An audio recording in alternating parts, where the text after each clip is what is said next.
Welcome to The Explainer. Today, we're stepping right into the fascinating, twisted, and honestly profoundly unsettling reality of Philip K. Dick's classic science fiction novel, Dr. Blood Money. It's a story that asks a question that is still incredibly relevant for us today. What happens when scientific hubris completely outpaces human morality? This is a world where the extraordinary and the terrifying sit right next to the mundane, where ordinary people are just trying to get by in a society permanently scarred by its own creations. We're going to explore the intersecting lives of a deeply fragmented society right up to the very moment their reality shatters completely. Let's dive in. We kick things off with a moment of brilliant, dramatic irony. Picture this. It's a beautiful, bright, sun-yellowed morning in 1981. People are heading to work on Shattuck Avenue in Berkeley, California. A young TV salesman named Stuart McConchie is out sweeping the sidewalk, humming a Buddy Greco tune, daydreaming about his future, and really just looking forward to a hot roll and beef stew for lunch. Business is booming. The economy is supposedly going strong. And yet, entirely unbeknownst to Stuart and all the bustling secretaries walking past him, total, world-altering destruction is quite literally just hours away. The original cover art for this book really hits the nail on the head. Imagine an eerie, floating figure set against a completely barren red landscape. You instantly get the sense that while our characters are just casually drinking their morning coffee, they're actually living on borrowed time in a deeply damaged ecosystem. Section 1. Alternate 1981. A Broken World. Okay, so to truly understand the impending doom of this alternate reality, we have to look at the doom they've actually already survived. This is a world carrying some massive physical and psychological scars from severe scientific miscalculations. First, in the 1960s, the use of thalidomide resulted in an entire generation born with severe physical mutations. Then, far worse, came the catastrophe of 1972. A massive high-altitude nuclear blast was detonated, a test that was supposed to be, perfectly safe. Instead, the radioactive clouds were pulled right back down by the Earth's gravitational field, raining terrible fallout globally. Now it's 1981. The economy is theoretically booming, sure, but beneath the surface, it's a fragile society terrified of the very science that built it. Section 2. The Paranoid Physicist. Now, we have to talk about the architect of that catastrophic 1972 fallout. His name is Dr. Bruno Bluthgeld, but because he is perhaps the single most hated man on the planet, he now lives in hiding under the alias Mr. Tree. We first meet him as he's slipping through the back door of a psychiatrist's office. Dr. Stockdale, his psychiatrist, listens to this guy and quickly suspects he is suffering from paranoia sensitiva. It is absolutely incredible to witness. The man whose miscalculations literally doomed millions of people is entirely consumed by his own severe mental illness, completely disconnected from the reality of what he's done. So, Bluthgeld tells Dr. Stockdale that he has these invisible blotches on his face that ordinary people stare at on the bus.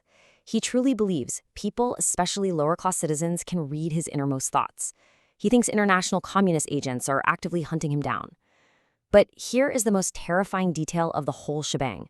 Bluthgeld reveals he is still working on a new weapons project at the Livermore Laboratory, and he genuinely believes he has God on his side.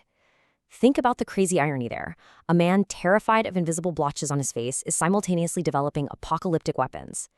This deeply unstable, erratic land still holds immense scientific power. Section 3. The Psychic Mutant. The physical and chemical mutations of this world manifest powerfully in our next character, Hoppy Harrington. Hoppy is a 17-year-old phocomelus, meaning he was born without arms or legs due to the medical disasters of the past. He gets around on a specialized cart equipped with manual extensors. But Hoppy isn't just a physical victim of this world. He's developed hidden telekinetic powers. When his boss gives him a broken TV to repair, Hoppy doesn't use tools. He just concentrates, finding the break in the metal at a molecular level, and mentally heals it. But alongside this incredible power, Hoppy holds a deep-seated, incredibly bitter resentment toward all normal people. The sheer psychological shock value Hoppy brings to the story is immense. During his lunch hour, he sometimes drinks a beer, which induces this strange trance state where he claims to see into the afterlife, the next incarnation. Stuart McConchie, that TV salesman we met earlier, well, he happens to be at the cafe during one of these trances. Hoppy turns to Stuart and maliciously tells him that he saw Stuart's soul in the next life. And what was Stuart doing? Squatting in the dirt, eating a dead rat raw. It's a chilling moment of psychological warfare from a marginalized kid striking back at the normal world. And this really highlights how human beings can compartmentalize pretty much anything. This juxtaposition is right at the very heart of the story. On one hand, you have the utterly mundane, a schoolteacher named Mr. Asturias quietly foraging for chanterelle mushrooms in the woods, or Stuart daydreaming about eating a hot roll. On the other hand, right next to them, you have the completely apocalyptic, mutant teenagers having psychic visions, secret telekinetic repairs going on in the back of a shop, and a society permanently scarred by radioactive fallout. The ordinary and the bizarre are just completely inextricably intertwined. Section 4. The Last Man in Space. While people down on Earth argue in cafes and visit psychiatrists, let's look up to the sky at the grand distraction that is currently captivating the entire globe. The whole world is glued to their television screens, watching Walt and Lydia Dangerfield. They're an astronaut couple boarding a rocket called Dutchman 4, headed to Mars to act as modern-day Adam and Eve, pioneers for a brand new colony. Now, the brutal truth is, their chances of survival are calculated at barely 60%, but their journey provides a unifying, fragile moment of entertainment for a broken Earth. Everyone, including Stuart at his TV shop, stops whatever they're doing to watch history being made.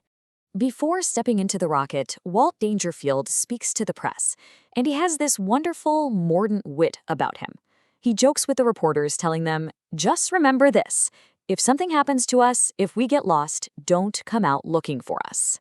It's a funny line, sure, but delivered with this dry, dark undertone, it highlights his underlying fatalism.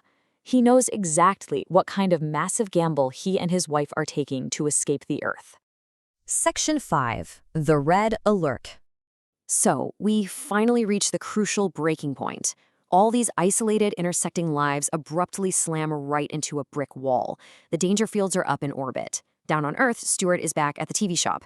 Dr. Stockstill is in his office.